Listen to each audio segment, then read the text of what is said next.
scary tale story. The woman in the corner. I still can't quite wrap my head around it. My mom thinks I'm being dramatic or dreaming things up. Only my brother believes me. And even then, I'm not sure he fully wants to admit he believes it. We'd only been in the new house for a week. It's a quiet, pretty neighborhood, not far from my high school. Perfect little lawns, neighbors who wave from their porches, kids riding bikes, the whole suburban dream. The house itself is great too. Big enough for our family, lots of natural light, a small fenced yard for our dog, Max. It even has a walk-in closet in my bedroom, which I was weirdly excited about. We'd bought it from a middle-aged woman who seemed nice enough, but she didn't stick around after the paperwork, just handed over the keys and left. Anyway, the first few nights were uneventful. I was starting to settle in. That night, I was lying on my bed with Max curled up at my feet.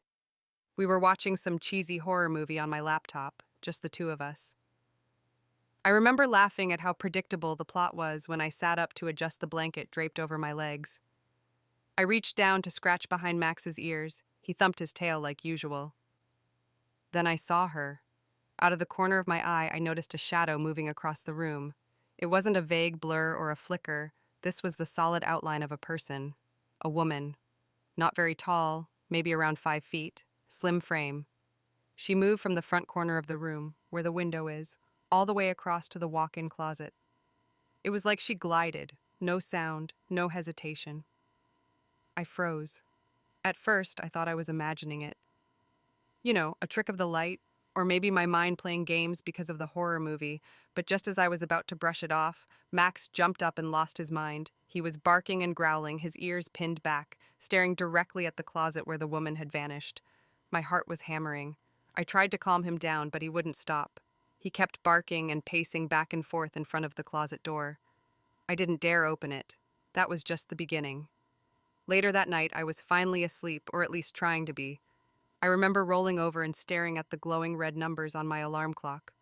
2:17 a.m. I had just started drifting off when I heard it.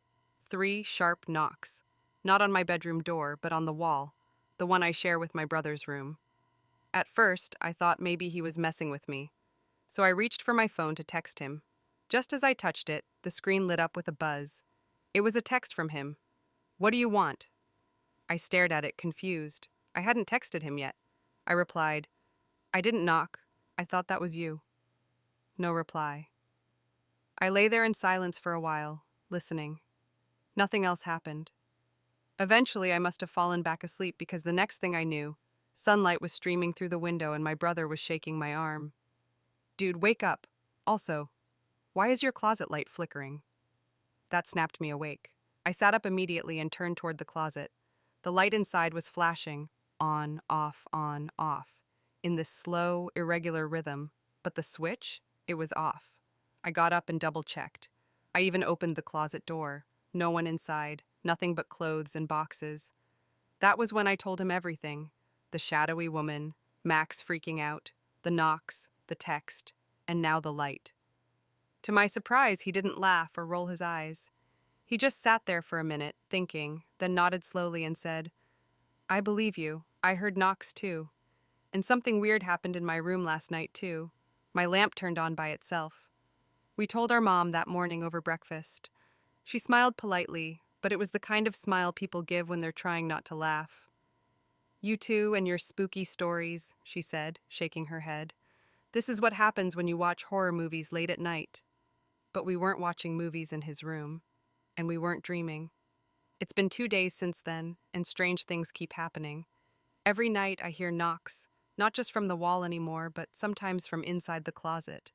Once, it sounded like someone was tapping on the closet door from the inside. Last night, Max refused to enter my room. He stood at the threshold, whining softly, ears drooping, tail between his legs. I tried calling him in, even holding out a treat. Nothing worked. That dog would normally sprint across a football field for a cookie. But not that night. He just stared into the room, then turned and ran downstairs. Sometimes I catch faint smells, like old perfume. Not modern, fruity stuff, but something floral and musty, like it came from another time. It always shows up near the closet, then vanishes.